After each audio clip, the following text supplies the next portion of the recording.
Good morning students, I welcome you all to the online class of SGOI. In the last class we have completed exercise 4F that was based upon the round off of decimal numbers to whole numbers. Today we will be starting with a new exercise that is 4G, which is based upon rational numbers as decimals. It is based upon rational numbers as decimal. Now you have already studied the chapter called rational number. That means you all are very much aware about what are rational numbers. The numbers which can be written in the form of fractions, or you could say which can be written in the form of P upon Q, are termed to be as rational numbers. Now you have to convert these rational numbers into decimals in this exercise. Before starting it, I would like to tell you two rules. First is how you can tell that a given rational number is a terminating decimal or a repeating decimal. किसी के rational number को देख के आप कैसे बता सकते हो कि जो रेशनल नंबर है वो टर्मिनेटिंग डेसिमल में कन्वर्ट होगा या वो रेशनल नंबर एक रिपीटिंग डेसिमल में कन्वर्ट होगा. ठीक है, तो first of all we are talking about terminating decimal.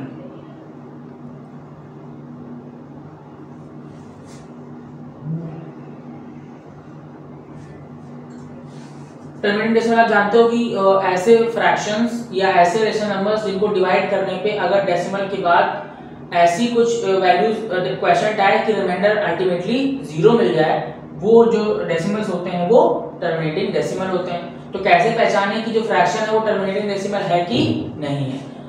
You have for that you are required to just look at the fraction और उसके मेनली डिनोमिनेटर को आपको देखना पड़ेगा.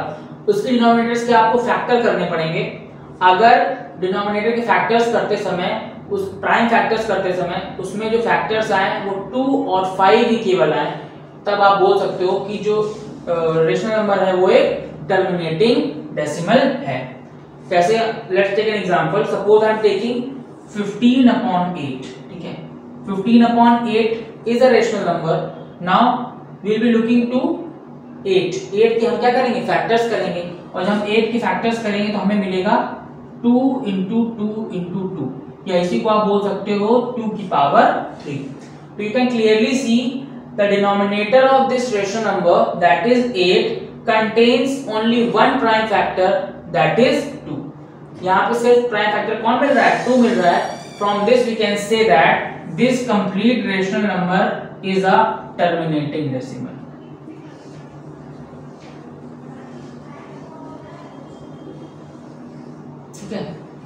Now let's take another example. Suppose I am taking 67/50. ठीक है, क्या करना है आपको? डिनोमिनेटर को देखना है और डिनोमिनेटर क्या करने हैं? प्राइम फैक्टर्स करने हैं. तो this will be 2 into 5 into 5. ठीक है, जब आप 50 के प्राइम फैक्टर्स करोगे तो you will get 2 into 5 into 5.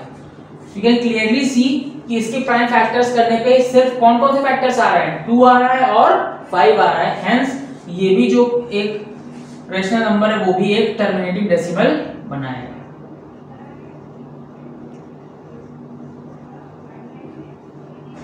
आप चाहो तो एक को चेक कर सकते हो ना, चेक करके देखते हैं. 50 से डिवाइड करेंगे 67, 50 1 जा 50, सब्ट्रैक्ट करेंगे यू विल गेट 17, डेसिमल लगाएंगे 0 लगाएंगे. 53 जा 150, सब्ट्रैक्ट करेंगे यू विल गेट 20, डेसिमल लगा 0 आएगा. 54 जा 200. पूरी तरीके से डिवाइड हो गया, आंसर आ गया 1.34. तो हमने प्रूव कर दिया कि ये जो फ्रैक्शन है या रेशनल नंबर है वो एक टर्मिनेटिंग डेसिमल है. तो बिना डिवाइड करे ही आप पहचान सकते हो सिर्फ और सिर्फ डिनोमिनेटर को देख के. कंडीशन ये है कि डिनोमिनेटर में सिर्फ फैक्टर्स होने चाहिए 2 और 5 के. अगर 2 और 5 के अलावा कोई फैक्टर आता है तो वो टर्मिनेटिंग डेसिमल नहीं रहेगा, वो बन जाएगा रिपीटिंग डेसिमल. ठीक है, सो आई होप आपको फर्स्ट पॉइंट क्लियर हो गया है.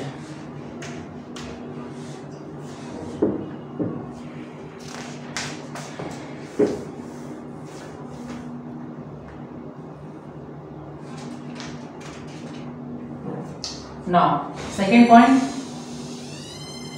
we have to look for the fractions or rational numbers and we have to tell without actual dividing कि जो fraction या rational number है वो क्या है, repeating decimal है.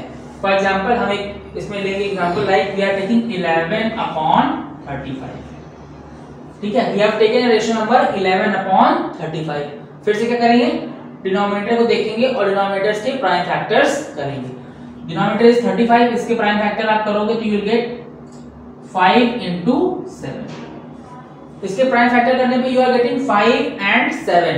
मैंने पहले ही बताया कि अगर 2 और 5 के अलावा कोई भी प्राइम फैक्टर आता है डिनोमिनेटर में तो वो जो फ्रैक्शन होगा वो क्या हो जाएगा, रिपीटिंग डेसिमल हो जाएगा, वो टर्मिनेटिंग नहीं रह जाएगा. तो आंसर इसका क्या हो जाएगा, this will be repeating.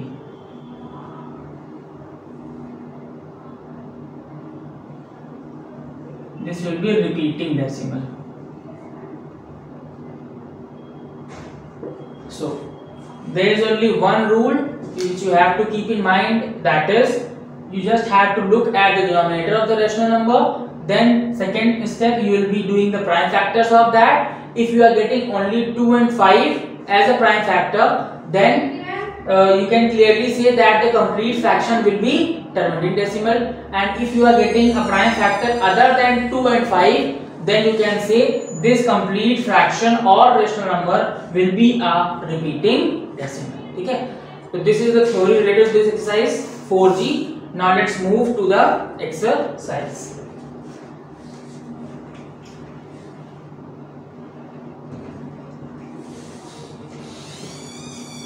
In 4G, question number 1 it is saying without actual division show that each of the rational numbers given below is expressible as terminating decimal.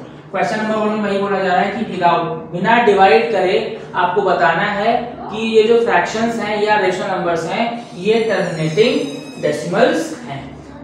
In first part it is given 11/16. तो आप क्या करोगे, first of all 16 जो कि denominator है उसके prime factors करोगे तो आपको क्या मिलेगा, 2 into 2 into 2 into 2. जिसे प्राइम फैक्टर्स ऐसे लिखने आते हैं वो अलग से कर लेगा यहाँ पे. ठीक है, तो यू कैन क्लियरली सी कि इसके डिनोमिनेटर में सिर्फ और सिर्फ क्या है, 2 है. 2 मिले या 5 मिले या दोनों मिले, ऐसा होने पे जो कंप्लीट फ्रैक्शन होगा वो एक टर्मिनेटिंग डेसिमल होगा. तो you can see in the denominator of 11/16 we have only 2 as prime factor, hence 11/16 is a terminating decimal. Hence 11/16 is a terminating decimal. ठीक है, let's move to some other part. For example, I am taking part number 7. It is given 431/500. Part 7 it is given 431/500. Denominator में क्या है, 500 है, इसका मतलब 500 के prime factors करेंगे.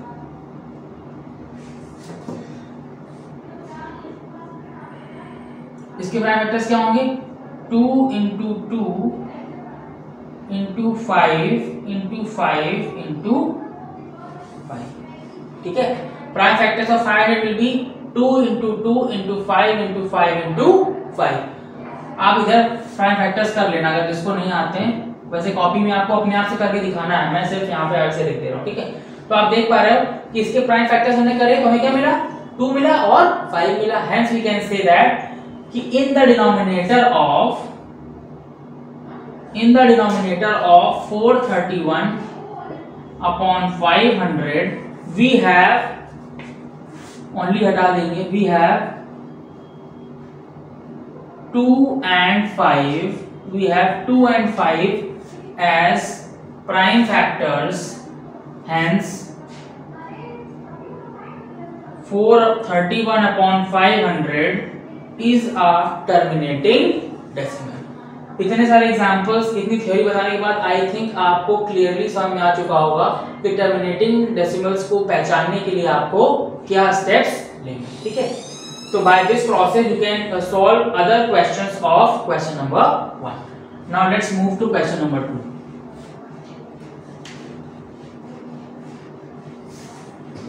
In question number 2, it is saying by actual division express each of the following rational numbers as a terminating decimal.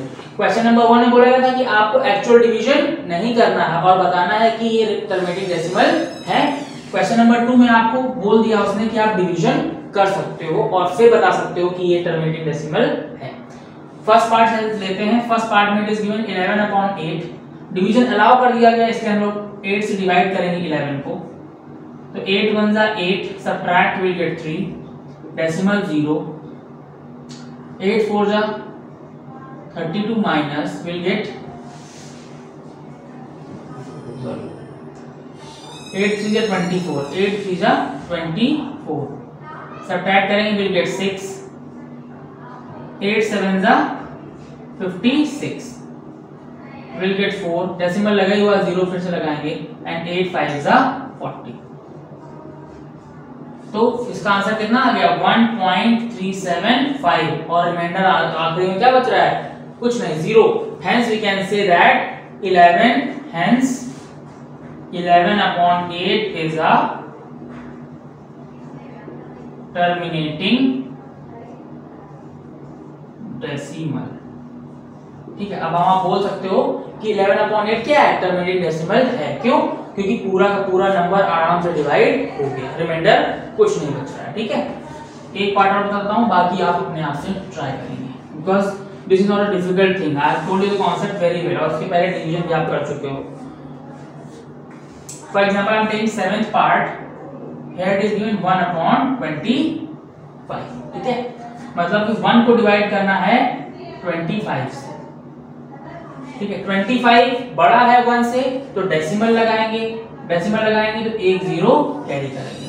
अभी भी ये छोटा है 25 से, इसका मतलब हमें एक 0 यहाँ लगाना पड़ेगा और यहाँ पे 100 आ जाएगा. नाउ यू नो दैट 25 4 जा 100, रिमाइंडर 0. तो इसका आ गया आंसर कितना 0.04. कंप्लीटली नंबर डिवाइड हो चुका है, इसीलिए आप बोल दोगे hence 1/25 is the terminating decimal. ठीक है, तो क्वेश्चन नंबर 2 भी कंप्लीट हो गया. Now moving to question number 3. In question number 3 आपको बोला जा रहा है कि without actual division show that each of the rational numbers given below is expressible as repeating decimal.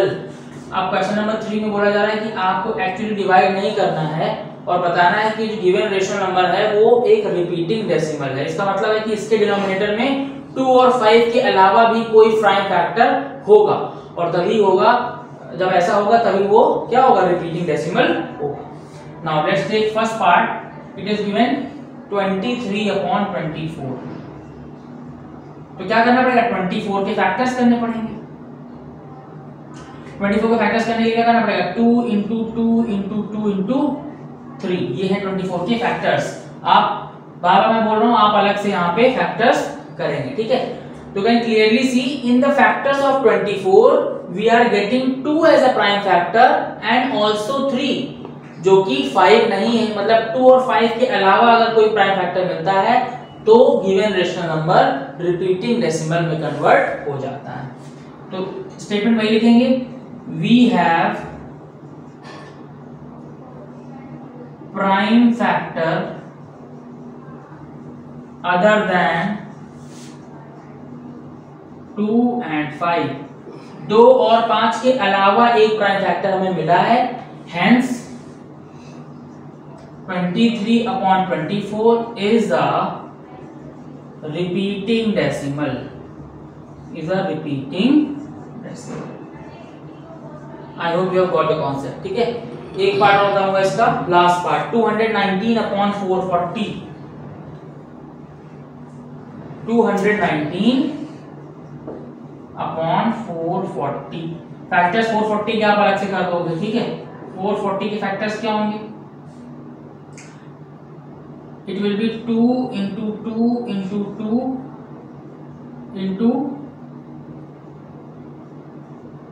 5 into 11 है ना, right. Factor of 440 will be 2 into 2 into 2 into 5 into 11। हमने देखा 2 प्राइम फैक्टर मिल रहा है, 5 भी मिल रहा है, लेकिन 11 भी मिल रहा है। इसका मतलब कि we have prime factor other than 2 and 5। 2 और 5 के अलावा एक प्राइम फैक्टर यहाँ भी मिल रहा है। Hence 219 upon 440 is a repeating decimal. I am repeating again and again that you have to show the factors of denominator on the right hand side of your notebook. दिखाना जरूरी है, okay? Now let's move to question number 4. अब question number 4 में again you have to show that given rational numbers are repeating, लेकिन अब यहाँ पे division allow कर दिया जाएगा, ठीक है? तो in question number 4 I am taking the second part first. It is given 7 upon 12, ठीक है? अब यहाँ पे बोला गया कि आपको डिवीजन अलाउ कर दिया गया, तो क्या करोगे आप 7 को डिवाइड करोगे 12 से। 7 स्मॉलर देन 12, डेसिमल लगाएंगे, 0 आएगा। इट विल बी 12 5 जा 60, सब्ट्रैक्ट करेंगे, विल गेट 10, डेसिमल लगाए 0 आएगा। यू नो दैट 12 8 जा 96, सब्ट्रैक्ट करेंगे 4 आएगा, 0 अगेन, फिर करेंगे तो क्या आएगा 12 4 जा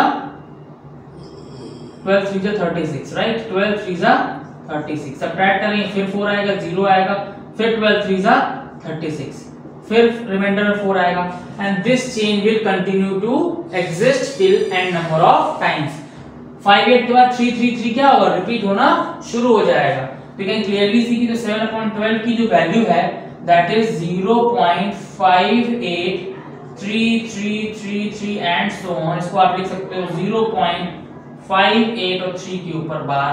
इसका मतलब ये जो डेसिमल आया है वो एक रिपीटिंग डेसिमल है, and this is the answer. Hence लिख दोगे, hence 7/12 is a repeating decimal. Hence 7/12 is a repeating decimal, ठीक है? एक पार्ट और कर दूंगा इसका, बाकी आप अपने आप से ट्राई करेंगे।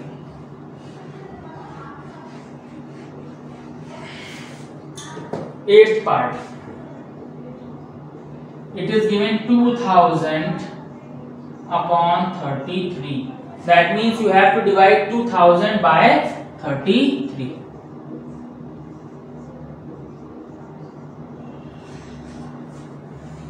ठीक है? 33 को डिवाइड करना 2000 को, तो पहले 200 को डिवाइड करेंगे 33 से, तो कितने 6 टाइम्स जाएगा, तो 33 into 6, 6 3 जा 18, 8 कैरी 1, 6 3 जा 18 प्लस 1 90। 33 into 6 करने पे कितना मिला 198। सब्ट्रैक्ट करेंगे 2 आएगा, कैरी करेंगे 0, 20 इज स्मॉलर देन 33, तो फिर से क्या करेंगे डेसिमल लगाएंगे, तो यहाँ पे 0 आ जाएगा। फिर से 33 का मल्टीप्लाई 6 से करेंगे तो 198 आएगा, सब्ट्रैक्ट करेंगे तो 2 आएगा, ठीक है? Now 2 is smaller than 33, decimal लगा है 0 आएगा, लेकिन अभी भी ये छोटा वैल्यू है 60.6।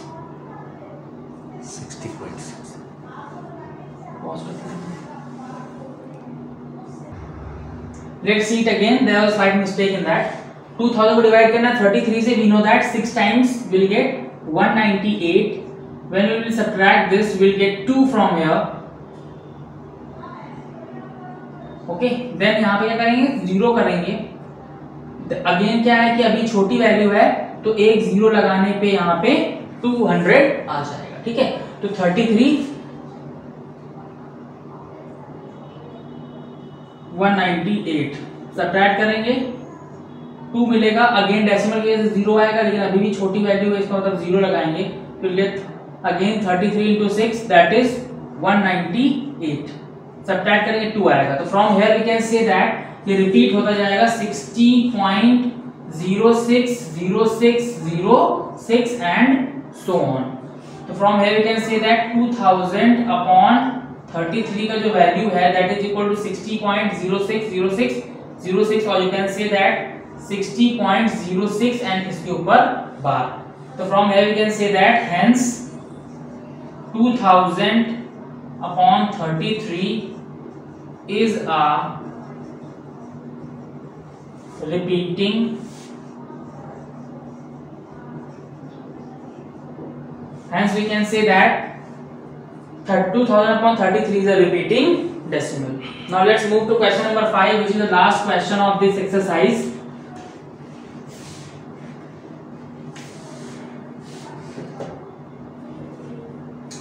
It is saying first 2 upon 3 is equal to fill in the blanks. That means आपको ऐसा नंबर लिखना है जो 2 upon 3 के इक्वल हो. इसका मतलब है कि आपको 2 upon 3 के इक्विवेलेंट या इक्विवेलेंट डेसिमल वैल्यू को लिखना है. तो 2 से को डिवाइड करना है 3 से. तो 2 स्मॉलर है 3 से, डेसिमल लगाएंगे 0 आएगा. तो यू विल गेट 3 6 18. सब्ट्रैक्ट करेंगे 2 आएगा, डेसिमल लगा फिर 0 आएगा. 3 6 18. और ये जो चेन है वो कंटिन्यू करती रहेगी. इसको आप लिख सकते हो 0.6666 एंड डैश डैश. इसी को आप चेंज कर सकते हो 0.6 के ऊपर बार, क्योंकि 6 जो है वो रिपीट हो रहा है. तो आंसर क्या हो जाएगा 0.6 और उसके ऊपर बार. ठीक है. तो आई थिंक सिमिलरली आप इसका सेकंड, थर्ड, फोर्थ पार्ट भी अपने आप से ट्राई कर सकते हैं. So this is the completion of the chapter decimal. In our next class, we will be starting with our new chapter, exponents. Thank you.